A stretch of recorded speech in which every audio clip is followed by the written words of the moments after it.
Welcome to Jhart Modelworks. It's time to get everything put together and wrap up the Revell 68 Chevelle. Welcome to my workbench. Let's get started. Alright, before we can do much else, we need to finish off the interior portion of the body, and we're going to start with the dreaded glass. Now I like to take some Tamiya tape and fold it over itself and leave some extra. This way I can use the tape as a handle to get the window in place, and then use the excess tape to hold it in place while I glue it in.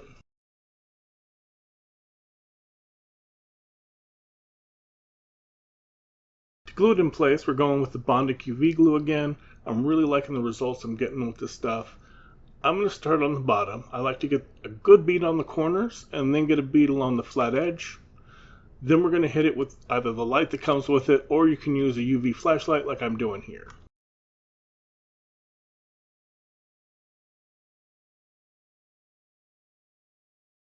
Once we have the bottom glued in, I'll then do the same for the top, where it's a little harder to reach.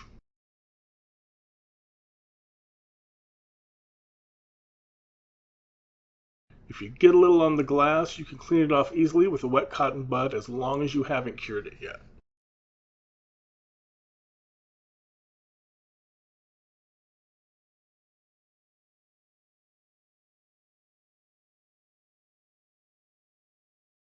We'll repeat the process on the front and sides, though the sides are just the front vent windows, so they're too small for taping. You just have to hold it in place with a finger and get a small bead to hold it, then you can go back and finish the rest.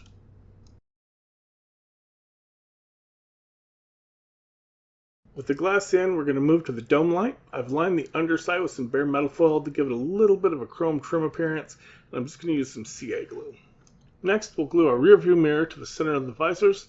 Here I go off camera, I then try to correct and go off the other side. I like to twist the mirror a little towards the driver like you would in a real car instead of just putting it straight to the back. There are a couple of locating grooves here on the roof for the visors. We're going to put some CA in there to keep the mess tidy, and then we can carefully press in our visors. Okay, so I should have drilled a hole in the body before I painted, but I forgot, so now I need to very carefully drill a 0.7mm hole on the body on the passenger side without cracking or chipping the paint. Chris from CD Scale Models sent me some of these pins he uses for antenna, and they're really nice.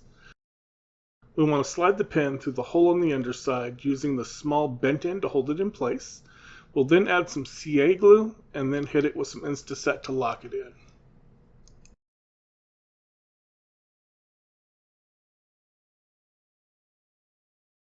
Next, we're going to switch to some Elmer's white glue.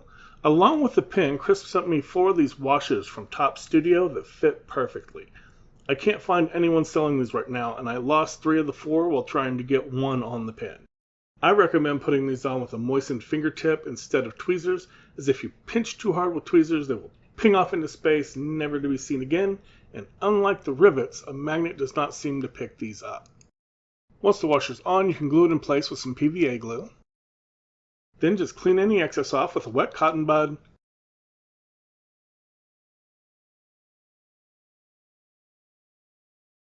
And you're done. Last thing before we can mount the body, we need to glue this radiator cover in place. I could have glued this before I painted, wasn't sure, so I erred on the side of caution.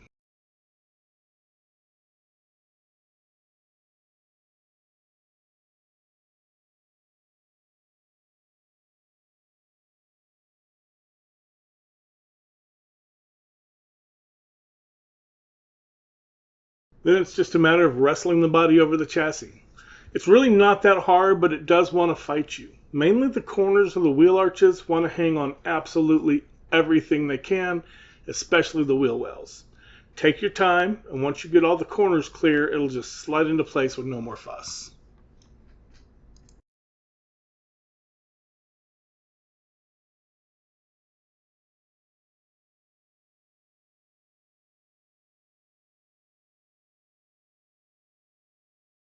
The kit comes with these decals for hood pins. They're okay. But in my stash of random photo etch, I have a set of Protex hood pins that are much nicer. These are mine, not sent to me from Charlie. I'm just going to pick one up with some blue tack, touch a little bit of white glue to the underside, and set it in place.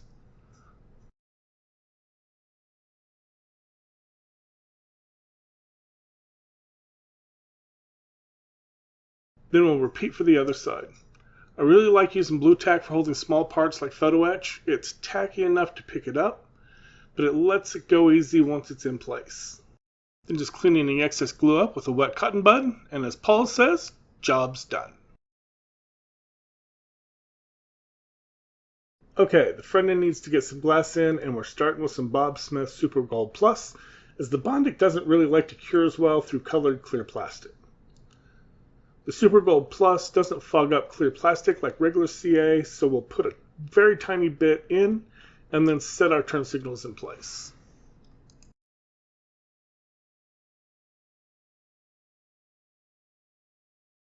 And it looks like I need some new Super Gold Plus because this is getting kind of stringy.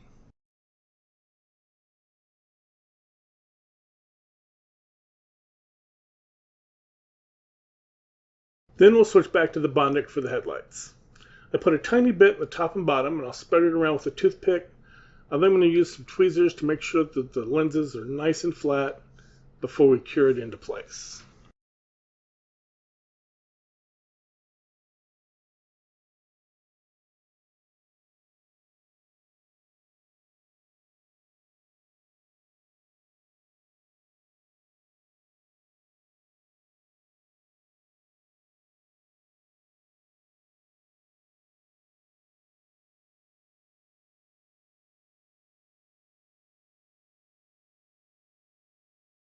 Now it's time to start putting the front end together.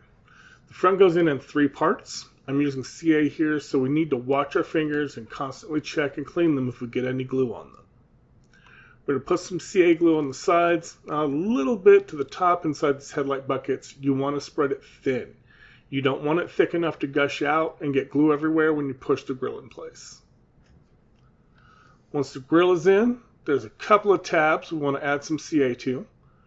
And I'm going to put a tiny bit real thin on the bottom of the grill as well as on these corners.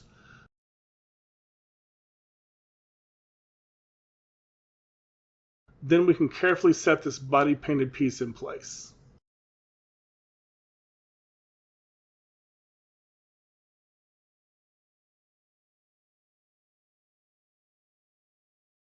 Finally, we're going to add the front bumper. There's a couple of tabs here to put glue on. And then these 3 parts should just settle into place, but it's possible to misalign them. So just be careful, take your time, and everything should go well.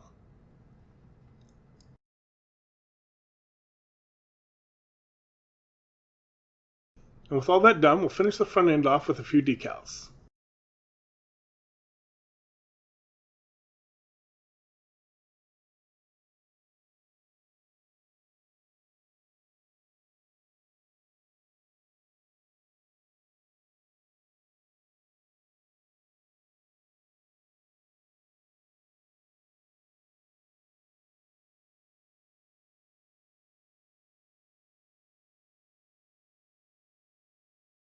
The instructions for this decal aren't exactly clear, and it looks like it goes side by side with the next decal.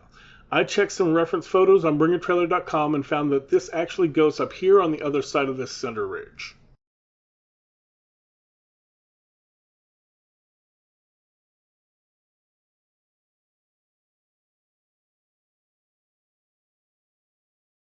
One more decal and we're done here.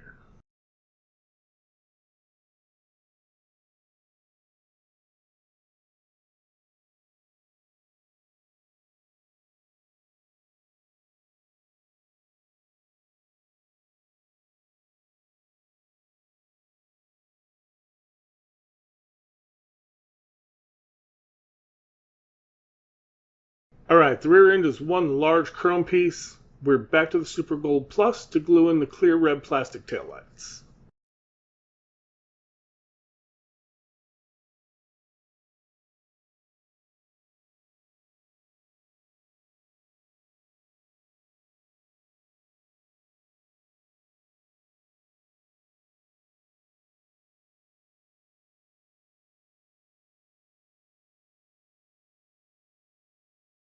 There are a couple of black decals on each side of the SS emblem, but I botched one of them, so I removed the other one with some tape, and I carefully masked off and painted them.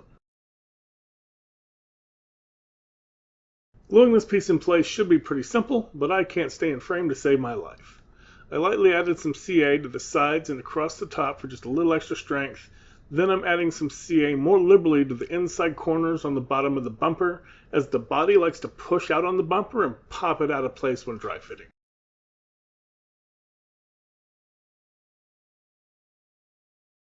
So I glued it in place and held it there for a good 2 minutes to make sure the CA glue set before I let it go.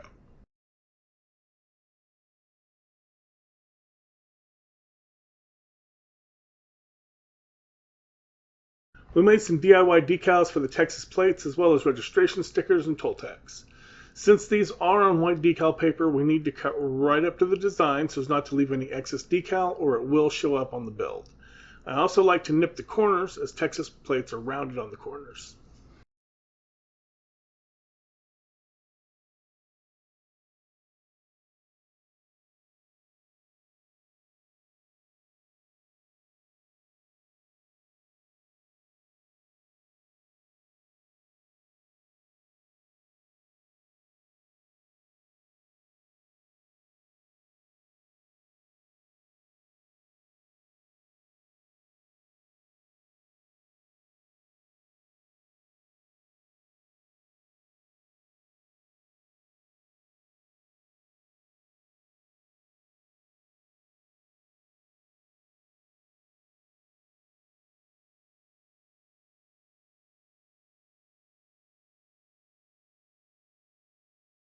When printing DIY decals, I like to print extras in case I mess up.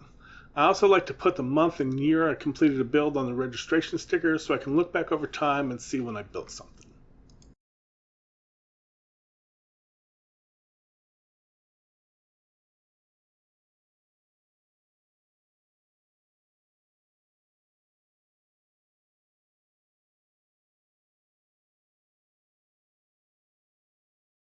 I was going to do the toll tag top center, but then I changed my mind and slid it over here above the registration sticker.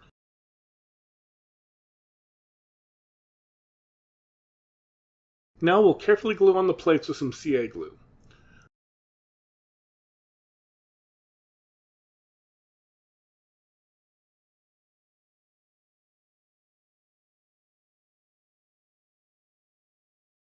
The front bumper is triangular instead of flat, so the back of the plate has this little mounting lip. We want to make sure we get our glue on the lip and not on the plate, as most of the plate isn't going to even touch the bumper.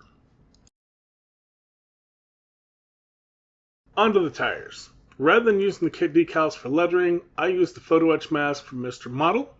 It works pretty good, but you have to make sure it stays pulled down tight to the wheel or it gets kind of fuzzy. Once I got it in place, I just sprayed it with some old UMP white primer and it turned out great. Now this cool little gadget is not my invention. I got this idea from Matt over at Model Car Videos. I'll leave a link to his channel in the description, but this thing is awesome. Go to Hobby Lobby and in their wood section with the letters and stuff, there will be a drawer handles. You want to get these. They look like little mushrooms with a hole on one end.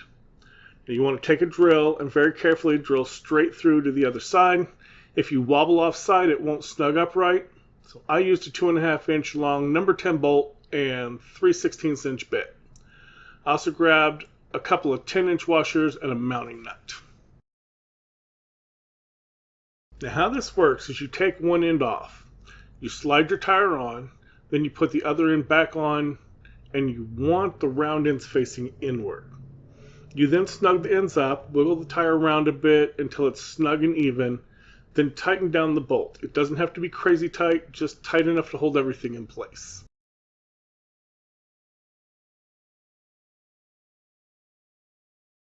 Now chuck the end of the bolt into your drill and go to town. We're going to hit this with some really low grit sandpaper or a sander. I'm using a 120 grit UMP thinny stick here. While you're sanding, make sure you work the sander or paper into the grooves between the tire and the wood to simulate tire wear. Keep spinning and sanding until you have a uniformly worn appearance on the tire and you have no more tire seams. Then I'm going to take some worn down 1000 grit Tamiya sponge. I'm just going to take the shine off the sides of the tire. Don't put a lot of pressure on here or sand like crazy and damage your painted letters.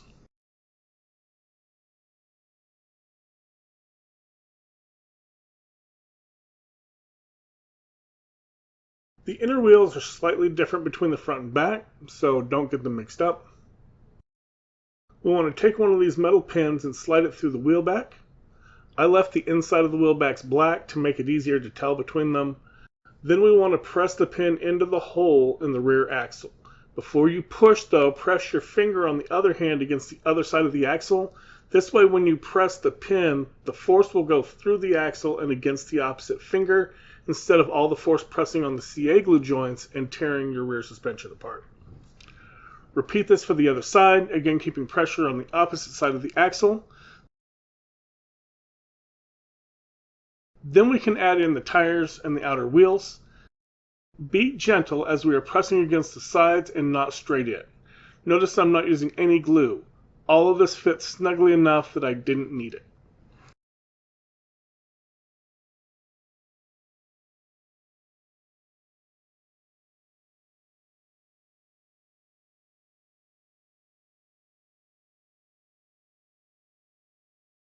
The process is the same on the fronts, but we need to be gentle. We don't have an axle going across, so we are pressing directly against the suspension. That being said, the holes up front weren't as tight as the ones on the rear axle, but they are still plenty snug. Take your time, wiggle it in, and it'll go just fine. Jesus, that sounds bad. Thank God Carol's not here to make a comment.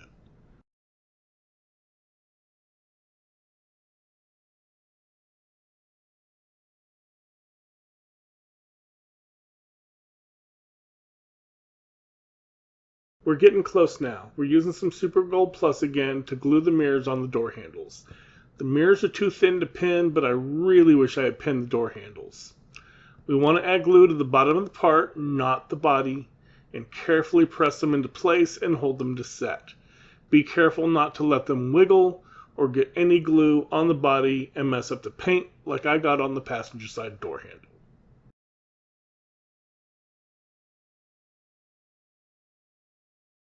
I usually drill these and put metal pins in so I can glue them from the inside. I really wish I had done it here.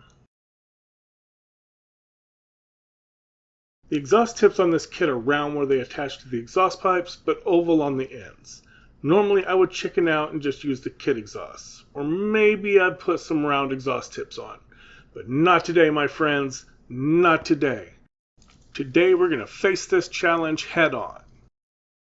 Our exhaust tips are 10 millimeters long, so we're going to cut two equal pieces of 1/8 inch or 3.18 millimeter aluminum tubing. Here I'm using my cutting jig tool to cut them equal length.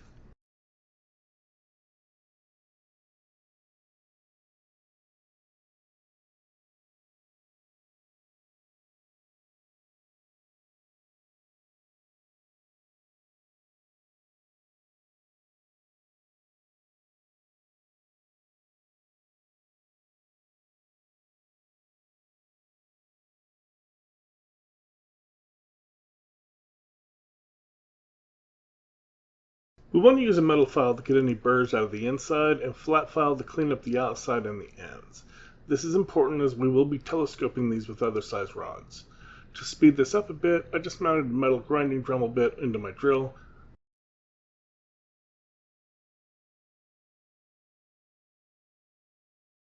And then we'll take some sanding sponge to the outside to give it a shiny brushed metal finish.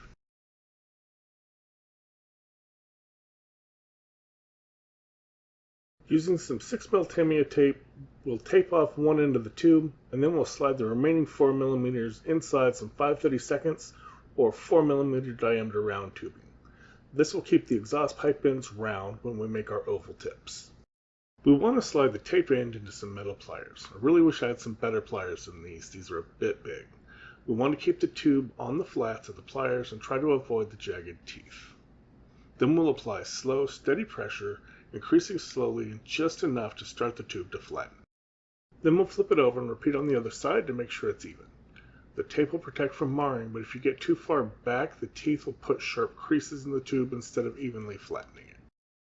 Now we have our oval ends, but the tubing is too big to fit on the exhaust pipes. We're going to fix this by gluing in a small bit of 3/32 inch or 2.38mm tubing into the round end.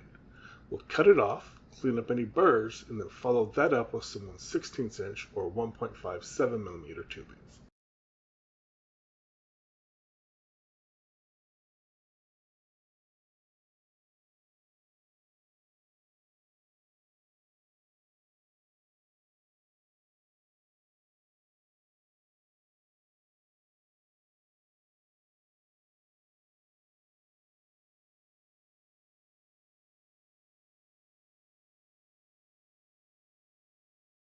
Now it's just a little too tight, so we're going to go ahead and drill the opening with a pin vise until it fits over the exhaust pipe mounts.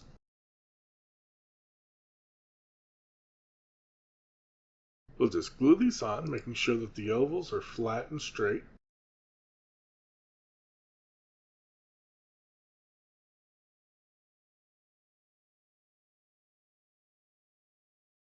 And with that, this build is complete.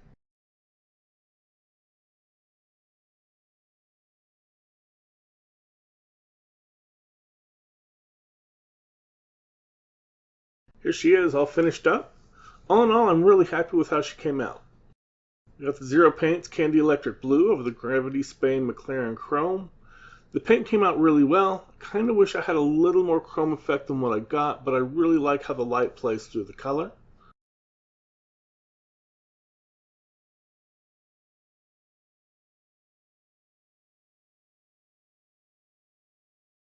There's just a really cool effect with how the light shoots through the highlights.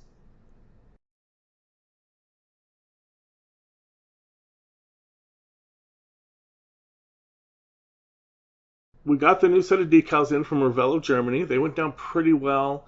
There's some wrinkles I couldn't work out, which is what I was afraid of. Getting decals down smooth is one thing. Getting them down smooth and inline perfect with an existing set of decals is a whole different story. For the most part, they went down pretty well and are pretty straight with the exception of the passenger side front stripe, which has some bad wrinkles I couldn't flatten out, and it's pretty wavy. But we learn on every build, right? We have our custom Texas plates that I put on all my builds. We also have our custom registration tag with the month and year the build was finished. While editing this video, I realized I forgot my license plate bolts, so I went back and added my 0.03 inch bolts from ProTech with some Elmer's white glue. I gotta say, those rivets on the door and trunk locks look great. Thanks, Chris.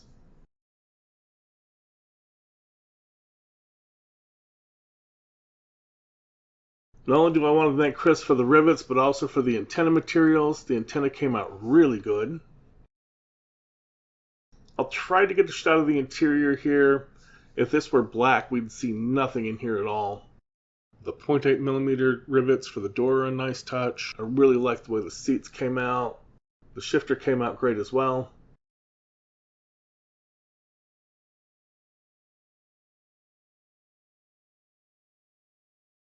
Underneath, we have the chassis and suspension with our brake and fuel lines, which all came out really nice.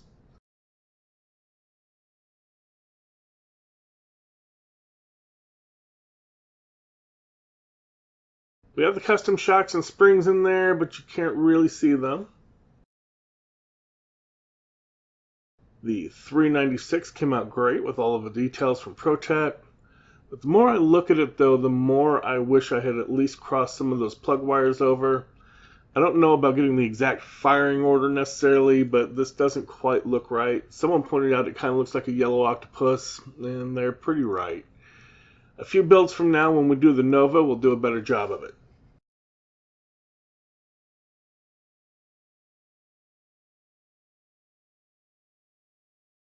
The rest of the engine bay looks great as well. All the extra goodies in there, like the heater hoses and braided lines, the ignition coil, all that really helps to bring the rest of the engine bay up in line with the engine.